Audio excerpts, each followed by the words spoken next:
Should you work for your money or have your money work for you? I'm going to give you two examples today of you working for your money or having your money work for you, and I'm going to explain the difference between the two. So, number one, the difference between working for your money and not. So when you work for your money, let's say, for example, you have a job. You're a plumber, you're an electrician, a landscaper, lawn care guy, whatever it is you do, whatever amount of money you can make during that day when you're out working, let's say you make a couple $100s a day or something like that. That's your limit. That's what you can make, because you can only work 5 days a week or 6 days a week or even 7 days a week, but that's all the amount of money that you can make. You're limited by the amount of money that you can make from your job. You can make more money if you get a raise, something like that, but your money is not working for you. You're working for your money. Okay, so that's the first thing. That's over here. You're working for your money. Now we want to talk a little bit about your money working for you. And what I mean by that is, like, we would save our money for years. We saved our money from working for it. Once we had it, we saved it, we invested it into businesses like the mosquito police, for example. Now, that business will go out and generate 10 times the amount of money that I could have if I was working for that money. Okay? Now, what do I mean by that? There are no limits to this. So we have several businesses. And the reason we did several businesses is because we learned this early on, okay? I shouldn't say early on. I was a landscaper for 25 years. But I worked for my money all those years. And I always heard the term, should you be working for your money or having your money work for you? I never knew what that meant until I realized it first spawned on me when we opened a couple of retail shops. And I could go at the end of the day and I got a text message every day. And that text message would tell me how much money we generated that day from that store. So then I started to see the money that was made there without me being at that store. I got it started, I hired a manager, I walked away from it, I focused on other businesses. And then every single day, to this day, I get text messages every day, tell me how much money we made at those shops. So those generate money all the time. I don't have to be at those shops anymore. So that means my money is working for me. I took my initial investment, I think it was $30,000 at the time. I opened up a store, I got it going, and now that store generates a lot of money for me.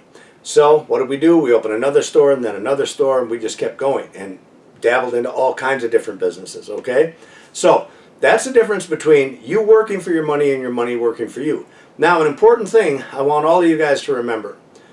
Whenever you're working for your money and you're in a job, number one, there's no such thing as job security, because they can fire you tomorrow. I worked for the Kmart organization for 13 years. They brought me in the day after Christmas one year and they fired me. And I was devastated by that.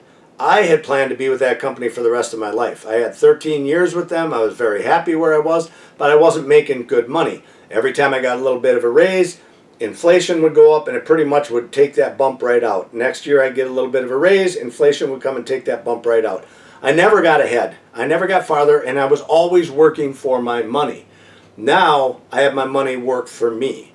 All right, so that's the difference. So think about this. Let's say you get injured in a car accident tomorrow. If you're the main breadwinner for your family and they depend on you at your job, right? You get in a wreck tomorrow and you're in a wheelchair the rest of your life. Your money stops. The only thing you're going to be eligible for is what I call welfare.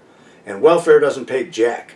So that's not a place you want to be. What happens if you get cancer? Cancer is so prevalent today, it could happen to you at any given time.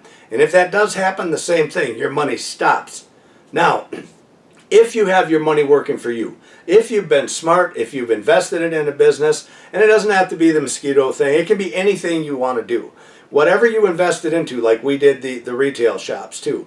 So you at least have that money coming in. If something does happen to you, if you drop over dead tomorrow, if you got killed in a car accident, your money stops.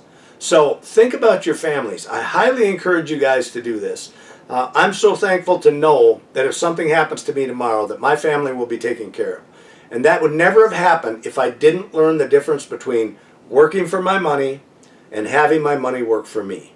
So work for the money at first, save it, invest it, start another business going so that you have another source trickling in. You have that money trickling in and coming in. And before you know it, if it's anything like us with the mosquito police, We have just exploded all over the place. We're in about a third of the state of Wisconsin right now, and we sell in different states as well.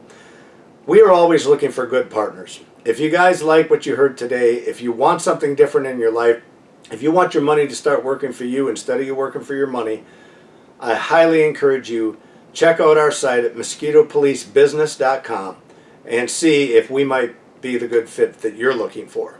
Thanks for watching.